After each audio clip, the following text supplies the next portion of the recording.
Hello friends, good morning. This is Renu Yadav. Welcome to my channel Renu Yadav economics point.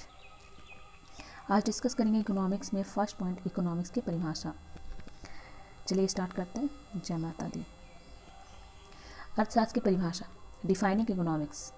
आसान शब्दों में कहें तो अर्थशास्त्र मानव की आर्थिक गतिविधियों का अध्ययन करता है। यह एक कार्यकारी परिभाषा के रूप में जाना जाता है। अर्थशास्त्र की कुछ अन्य परिभाषाएं हैं।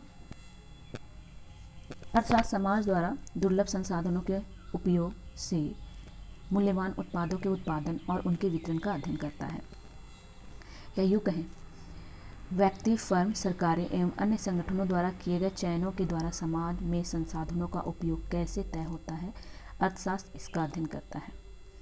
एक संक्षिप्त परिभाषा है जो प्रचलित है, आकर्षक भी है। समाज द्वारा दुर्लभ संसाधनों का उपयोग कैसे किया जाता है, अर्थशास्त्र इसका अध्ययन करता है। अर्थशास्त्र के बारे में बहुत सारी परिभाषाएं हैं। इसमें से एक विस्तृत परिभाषा है जो इस प्रकार है: अर्थशास्त्र उस मानवीय व्यवहार का विज्ञान है जिसका संबंध सीमित साधनों का बंटवारा इस ढंग से करना है जिससे उपभोक्ता अपनी संतुष्टि को अधिकतम कर सके, उत्पादक अपने लाभ को अधिकतम कर सके और समाज अपने सामाजिक कल्याण को अधिकतम कर सके। ये तो हुई हिंदी में परिभाषाएं। अंग्रेजी भाषा में भी इकोनॉमिक्स की परिभाषा हम लोग देख लेते हैं। Economics is a social science concerned with the production, distribution, and consumption of goods and services.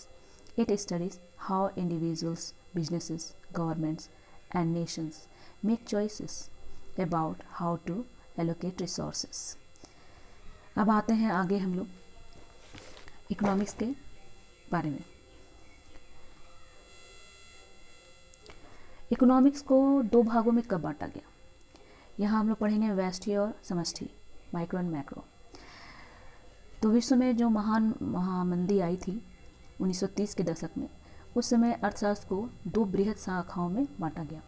पहला व्यष्टि और दूसरा समष्टि। अर्थशास्त्र के बारे में micro and macro economics English में कहते हैं। जॉन मैन्यार्ड केन्स को समष्टि अर्थशास्त्र का जनक माना जाता है। तो समष्टि अर्थशास्त्र का जो जन्म हुआ वो कीन्स की एक पुस्तक है, the general theory of employment, interest and money, जिसे 1936 में प्रकाशित किया गया था। माना जाता है कि इस पुस्तक के कारण ही समष्टि अर्थशास्त्र का उदय हुआ। आसान शब्दों में कहें तो जहाँ समष्टि अर्थशास्त्र जंगल का अध्ययन करता है, वहीं व्यष्टि अर्थशास्त्र पेड़ों का अध्ययन करता है। जहाँ पहला बृहद चित्र जंगल से जुड़ा है, वहीं दूसरा इसके विवरण से, डिटेल से, जिससे इसका निर्माण हुआ है। माइक्रो और मैक्रो ग्रीक शब्द है जिसका अर्थ क्रमशः छोटा और बड़ा है। आर्थिक विश्लेषण में जहाँ माइक्रो का दृष्टिकोण नीचे से ऊपर है, वहीं मैक्रो का ऊपर से नीचे दृष्टिकोण होता है। उदाहरण के तौर पर जहाँ उपभोक्ता की आय और उनके खरीदारी की चर्चा होती है, वहीं दूसरे मैक्रो में मुद्रास्फीति एवं आर्थिक वृद्धि की गतिजा का अध्ययन किया जाता है। अर्थशास्त्र में कुछ इम्पॉर्टेंट पॉइंट हैं। अर्थशास्त्र के जनक किसे कहते हैं या पिता किसे कहते हैं? तो अर्थशास्त्र के पिता एडम स्मिथ को कहा जाता है। अर्थशास्त्र को दो भागों में किसने बांटा? 1933 में रागनर फ्रीस ने। एडम स्मिथ की एक पुस्तक है जो बहुत अधिक प्रचलित है, an inquiry into the nature and causes of wealth of nation. यह पुस्तक 1776 ईस्वी में प्रकाशित हुई थी। माना जाता है कि अर्थशास्त्र को विज्ञान के रूप में कब माना गया?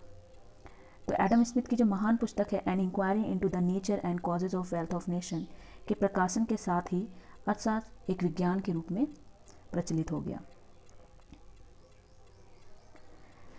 दोस्तों, इकोनॉमिक्स बहुत ही आसान विषय है। अगर इसे अच्छे से समझा जाए, थोड़ा ध्यान दिया जाए, तो आप आसानी से इस विषय पर अच्छी पकड़ बना सकते हैं। मेरी कोशिश रहेगी कि हिंदी भाषाई छात्रों को मैं अधिक से अधिक लाभ पहुंचा पाऊं, और उनकी बहुत सारी समस्याएं हैं तो इस चैनल के माध्यम से मैं उसे हल करना चाहती हूं। तो आप लोगों से रिक्वेस्ट है, अगर यह आपको वीडियो पसंद आया है तो मेरे चैनल को लाइक करें, सब्सक्राइब करें और बेल आइकन बटन को दबाना ना भूलें। Thank you.